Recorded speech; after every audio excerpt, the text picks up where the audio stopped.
De nuevo nos encontramos con un podcast de Familex. En esta ocasión tengo el honor de tener a un invitado que no solamente es un gran amigo, sino que admiro muchísimo. Es Gabriel Capilla. Él es profesor de Derecho Administrativo de la Universidad Abat Oliba, doctor en Derecho, letrado en excedencia de la Generalitat, socio del área del sector público Duran Sindreu y un experto en la materia que vamos a tratar. En una materia que creo que en estos momentos se ha convertido en un tema esencial y fundamental. No cabe ninguna duda que hay un problema social derivado del transporte público, especialmente de los ferrocarriles y más concretamente, por ejemplo, en Cataluña, lo que denominamos rodalías, los ferrocarriles de cercanías. Gabriel, hola, ¿cómo estás? Gracias por venir. Nada, Jesús, gracias a ti. Me ha abrumado esta presentación, no era consciente que acumulaba tantas responsabilidades y eres muy generoso en tu presentación. Muchas gracias y buenos días. Vamos a empezar con las preguntas. Lo que está sucediendo en los últimos meses en el servicio público ferroviario, tanto de personas como de mercancías, ¿lo podemos calificar de funcionamiento normal o anormal del servicio? ¿Realmente afecta al derecho a la buena administración que nos ampara a todos? ¿Cómo lo ves desde el ámbito jurídico?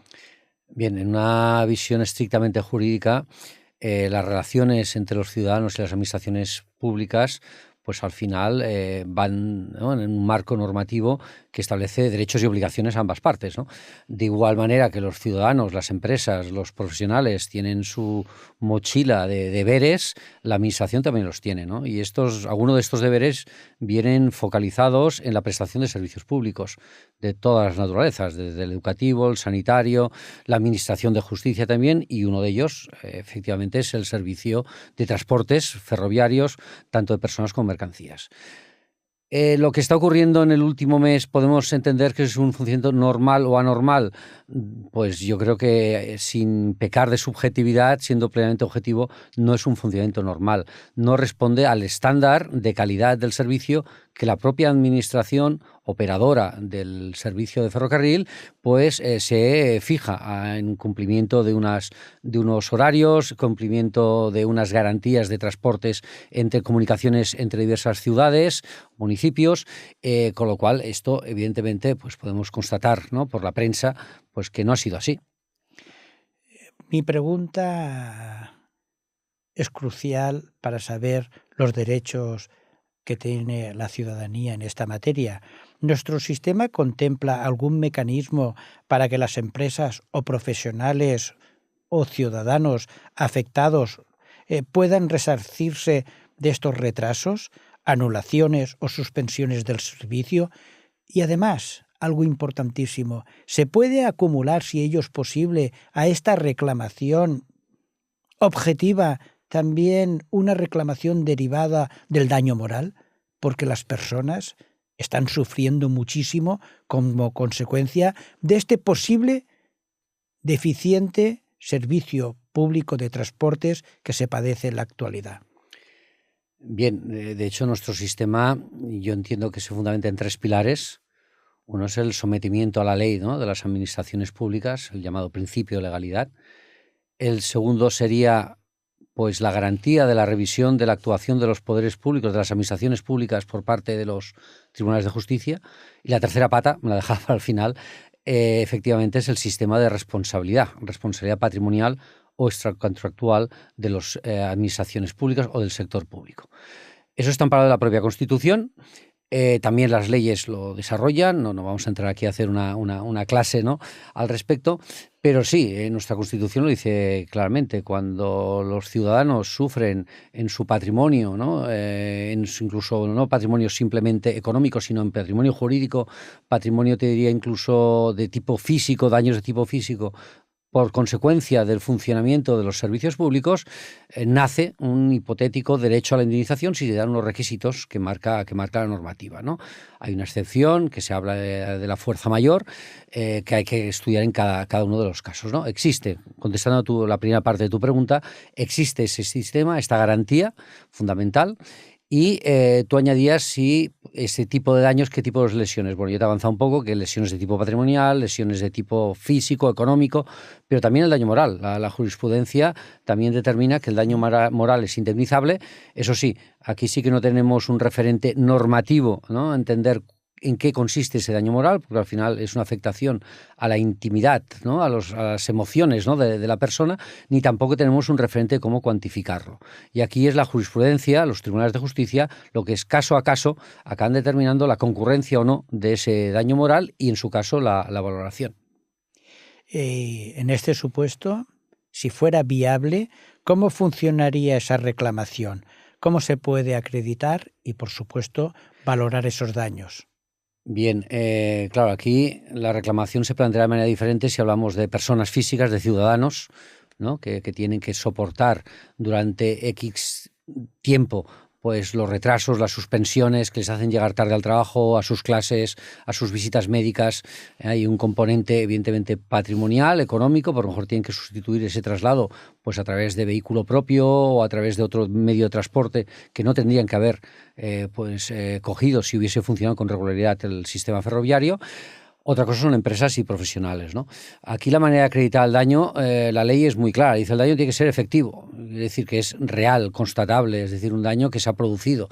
Eso es el daño que se produce y, de alguna manera, aquellos daños que se puedan producir en un futuro como consecuencia de este mal funcionamiento, siempre y cuando tengamos pues un título jurídico, un contrato, ¿no? que nos lo acredite, ¿no? La mercancía, yo tenía un compromiso de hacer llegar estas mercancías durante los próximos 3 meses en un plazo determinado y con motivo de esta suspensión pues del tráfico de mercancías, pues resulta que pues estoy incumpliendo el contrato, ¿no? Efectividad del daño. Individualizable en una persona o grupos de personas, es decir, el que reclama es la persona que realmente ha sufrido ese daño, ¿no? Evaluable económicamente, esto nos plantea muchos problemas porque hoy en día en la vida todo tiene su valor económico, incluso el daño moral, ¿eh? Tendríamos que ser capaces de sustraerle pues qué cuantificación podríamos hacer. Y el último elemento que hace que ese daño pase a ser lesión indemnizable es la llamada antijuridicidad del daño. Y perdón por el palabra, que es muy técnico, pero se refiere que el reclamante no tenga el deber jurídico de soportar. La ley no nos define cuando hay un deber jurídico o no de soportar ese daño. Y es un concepto que los tribunales de justicia son los que van rellenando de contenido de alguna manera. Me parece bastante evidente, con carácter general, pues que nadie tiene un deber jurídico de soportar de aquello que está dentro de lo que se llama el margen de tolerancia. Tú tendrás el deber jurídico de soportar un cierto retraso del transporte, la suspensión puntual, a lo mejor, de un tren, pero lo que no tienes el deber jurídico de soportar son semanas y semanas de incidencias, de suspensiones, con un auténtico caos, ¿no? Al final, en la actividad económica y en la actividad también comercial y de las personas.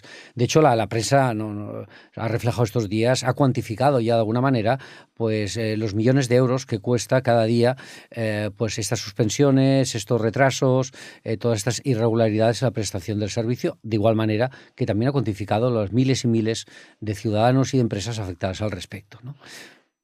A mí se me ocurre, mientras te iba escuchando, que por suerte en este país, que es un Estado de Derecho, finalmente los que acaban amparando de verdad los derechos de la ciudadanía son los tribunales. Y lo vemos constantemente que ante parálisis de la administración o del poder legislativo o, en su caso, ejecutivo, al final son los tribunales los que realmente amparan esos derechos.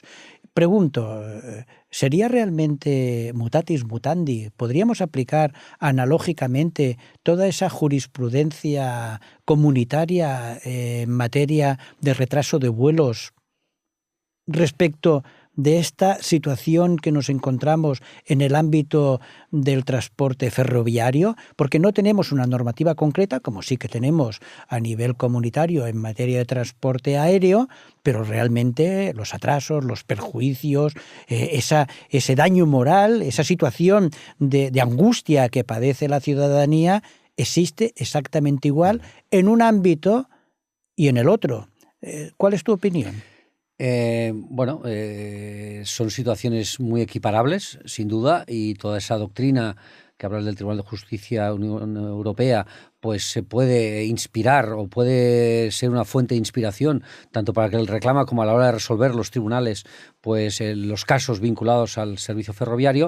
Aquí hay una pequeña diferencia, ¿no? Porque el servicio de ferrocarril, pues de alguna manera la intervención pública del Estado aún está palpable, está, digamos, constatable, porque aquí tenemos una empresa pública estatal que es la responsable de lo que es de la infraestructura, hablamos de Adif, tenemos unos operadores pues como Renfe o empresas privadas que prestan el servicio, y luego tenemos otras administraciones públicas que son las responsables de coordinar el funcionamiento de este servicio, ¿no?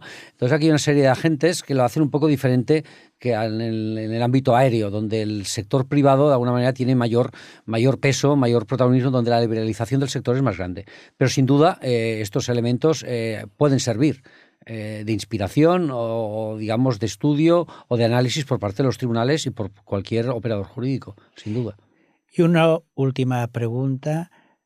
Como experto en derecho administrativo, ¿qué aconsejarías a la ciudadanía ante esta situación en la que nos encontramos para que puedan verse amparados sus derechos? Pregunta difícil, Jesús, para el final. Puedo hacer muchas cosas, no voy a ser impolíticamente correcto, pero desde el punto de vista jurídico, pues que ejercen sus derechos, están legitimados para ello. Claro, esto a los ojos del sector público pueden decir, hombre, están haciendo un llamamiento, digamos, a la avalancha o al tsunami de reclamaciones. No sé si es eso o no, pero lo que está claro es que los ciudadanos tenemos derechos, pagamos nuestros impuestos y llega un punto donde el margen de tolerancia pues se sobrepasa y las personas pueden ejercer sus derechos, sin duda. Y no es que los anime a ellos, pero que cada caso, cada persona estudie sus circunstancias, cada empresa estudie sus circunstancias y realmente valore. Tampoco hay que llamar, digamos, a un aprovechamiento del sistema, porque tampoco es eso, no hay que desvirtuarlo, pero sí que cada uno valore, haga conciencia, consulte y vea la viabilidad y el sentido pues, de su situación para hacer efectiva o no esa reclamación. Sí, cuando te hacía esta pregunta, Gabriel, era bien consciente de que lo que hemos de evitar es el abuso del servicio público de justicia, que incluso el apartado 4 del preámbulo de la Ley Orgánica 1/2025 del Servicio de Eficiencia a la Justicia ya lo dice de manera muy clara. Incluso hay una sentencia de la Sala Primera del Tribunal Supremo de 20 de diciembre del 2024 que también nos está exhortando a evitar ese abuso del servicio público de justicia. Pero también es cierto que los poderes públicos, las administraciones públicas, tienen un deber y una obligación con la ciudadanía. ¿Alguna cuestión a esta reflexión?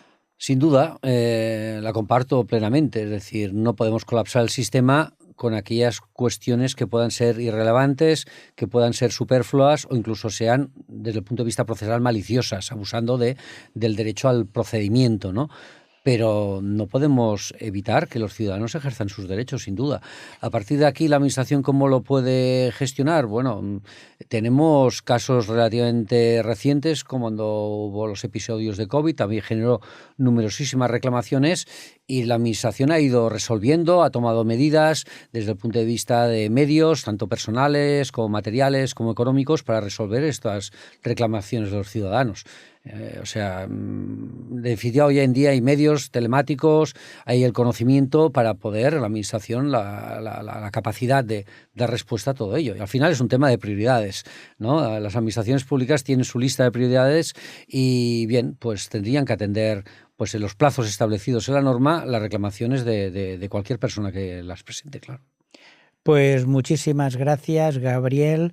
Creo que ha sido un podcast muy ilustrativo y que tanto nuestros compañeros y compañeras no especializados en el ámbito administrativo como el resto de la ciudadanía les será de una gran utilidad. Muchas gracias, gracias. Gracias a todos y a todas.